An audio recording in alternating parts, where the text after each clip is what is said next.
de pastor. Dava um trabalho para minha família. Eu tinha perdido a minha mãe com 11 anos de idade. E eu fui criada pela minha avó. E nesse período que eu estava assim muito dando trabalho, meu pai me levou para São Paulo. E ninguém me conhecia naquele estado. Meu pai me levou na igreja. Quando eu estava lá na igreja, a igreja estava lotada, a gente sentado bem no final. Chegou aquela mulher, pegou no meu ombro e disse assim: Gislane. Eu virei para ela, pensei que era o meu pai que tinha mandado ela me chamar. Porque ela me chamou pelo nome. E eu disse sim. Ela disse: eu estava na igreja, na zona sul, de joelho, quando o Senhor disse: levanta, vai lá na zona... Ela estava na zona norte, eu estava na zona sul.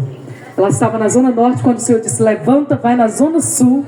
Lá tem uma jovem chamada Gislane, na igreja tal, endereço tal.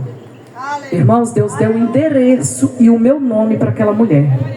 Ela chegou, pegou no meu ombro e disse que o Senhor tinha mandado ela ir lá dizer para mim que eu era escolhida desde o ventre da minha mãe. E que eu levaria a palavra através do louvor. Que pessoas seriam curadas, restauradas, transformadas e libertadas pelo poder da palavra através do louvor. E ela disse: tu não vai entender nada, mas para a tua família tu é um estorvo, mas para Deus tu és preciosa. Tu és um instrumento na mão de Deus. E eu não entendia nada, eu chorava muito. E ela me abraçou. Quando ela me abraçou, ela disse: agora eu já estou indo embora. E o meu pai chegou, eu estava chorando. Ele disse: o que você aprontou aqui, menina? E aí eu disse: pai, eu não fiz nada. Chegou uma mulher aqui e disse que eu sou preciosa para Deus. E aí ela me falou tanta coisa. Ele disse: cadê essa mulher? E eu fiquei agoniada. Ele falou: se você não der conta dessa mulher... Porque, irmão, eu era muito custosa. E tudo que eu aprontava, meu pai ficava já pensando assim, que já era alguma coisa que eu estava aprontando. E aí eu vi aquela irmã saindo já no final da igreja. Eu gritei: ei! Ela olhou, me viu, mas apressou os passos. Meu pai pegou no meu braço, saiu no meio da igreja, passando e empurrando as pessoas para a gente encontrar ela. Quando saímos fora, ela estava entrando num táxi. Meu pai chamou, ela olhou, viu que a gente estava chamando, mas apressou o passo e pediu o táxi para ir seguir. O taxista seguiu a viagem.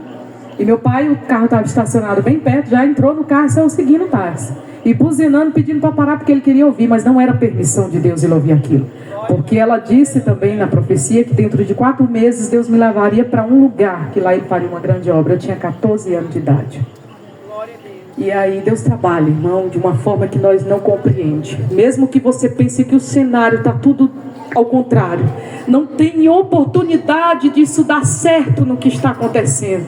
Mas o nosso Deus é um Deus que muda cativeiro, Ele muda história. Aleluia. Ele muda percurso para poder abençoar a tua vida.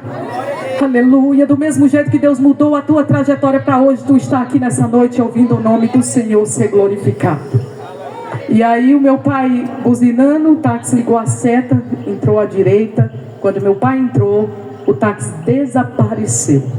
Não tinha onde o táxi ter entrado. Meu pai freou, parou e meditou que tinha algo sobrenatural naquele lugar. Não me fez mais nenhuma pergunta, a gente foi embora. Passou-se 10 anos. Com 4 meses, antes dos 4 meses, eu fui embora para o Pará. Com 14 anos de idade, embarquei na rodoviária Tietê, comprando a minha passagem. Naquela época não viajava. Meu pai foi na polícia para procurar, não tinha um histórico que eu embarquei em nenhuma rodoviária. Isso é Deus que faz, irmãos, porque eu precisava vir para o Pará. Porque grande tem sido a obra que Deus tem feito na minha vida. Quando Deus quer te abençoar num lugar, Ele não te tira de lá. E quando Deus tem algo para fazer em outro lugar, Ele te leva. Porque esse é o Deus que nós servimos. É tempo de fazer a obra do Senhor, porque o tempo está findando e nós precisamos pregar esse Deus tão poderoso, porque nós servimos um Deus que nós vamos morar no céu com Ele. Nós queremos também isso para você que não confessou Jesus como Salvador. Nós queremos um dia participar de um banquete especial e que você esteja sentado conosco lá neste lugar, adorando e bendizendo o nome do Deus poderoso que é digno de honra, de glória e de adoração. E eu vim embora para o Pará, 10 anos depois. Deus usou um pregador e disse assim, em um culto com uma multidão de gente, ninguém me conhecia naquele lugar. Ele disse para mim: eu não vou te chamar pelo teu nome como eu te chamei um dia. Ninguém sabia, irmãos. É tempo de eu cumprir o que eu te prometi. Há tempo de eu fazer grandes coisas, prodígio e maravilha através da tua vida. E aonde eu chegava, a partir daquele dia Deus confirmava que via um CD na minha mão. Irmãos, eu sou da zona rural, de um projeto assim que não tinha como você ver que Deus ia levantar e fazer algo tão extraordinário como Ele sempre levantava as pessoas e dizia: se Deus te prometeu algo, Ele vai cumprir. Se Deus te prometeu que Ele vai fazer, Ele vai fazer. Só fique na disposição. Permanece na presença de Jesus, porque Ele vai mudar a tua história. Ele vai fazer algo extraordinário que aqueles que viram pensaram que Deus não faria. Vai ver o nome do Senhor sendo glorificado através da tua vida. Louvado seja o nome de Jesus. E eu gravei o meu CD, para honra e glória do Senhor. Eu não sei nem quantas mil almas já tem alcançado. São milhões de vidas alcançadas. Não para minha glória, mas para a glória do Senhor. Assim como Ele me usou para ser instrumento dEle na mão dEle, Ele tem projeto na vida de pessoas aqui. E Deus vai mudar a história de pessoas aqui nessa noite. Aleluia! Você vai testemunhar o que Deus vai fazer na tua vida. Porque grande é a obra do Senhor na tua vida. E pessoas serão impactadas e transformadas através da palavra do Senhor, através da tua vida.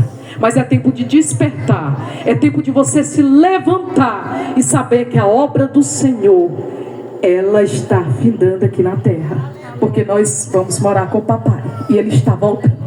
E eu vim te dizer nessa noite, você que não aceitou Jesus como Salvador da tua vida, que é glorioso servir um Deus poderoso, que nos livra de todo mal. Nós íamos sofrer um acidente na estrada que a gente nunca, irmãos, passamos por um susto como a gente passou na estrada. Mas antes da gente sair do hotel, o pastor disse: eu quero orar por vocês. Deus usou o pastor. É um grande homem de Deus. Se você precisa de uma igreja para você se congregar, pegue na mão do seu pastor, porque ele vai te dar força, ele vai te ajudar a caminhar nesse caminho difícil, porque não é fácil, mas nós temos um Deus que nos livra. Porque se eu não tivesse esse Deus cuidando, nós não tínhamos chegado aqui. Mas o Senhor pegou na mão do meu esposo e guiou aquele volante e colocou o carro novamente no asfalto. Se a gente tivesse colidido com aquela caminhonete, a gente não estaria aqui. Mas nós servimos um Deus que cuida. Nós servimos um Deus que provê no deserto. Nós servimos um Deus que não te livra de passar por uma circunstância, mas dentro da circunstância, Jesus segura na tua mão e te livra. Porque o nome dele será glorificado muito mais ainda. Louvado seja o nome de Jesus. Aleluia. Vamos adorar o nome dele. Aleluia.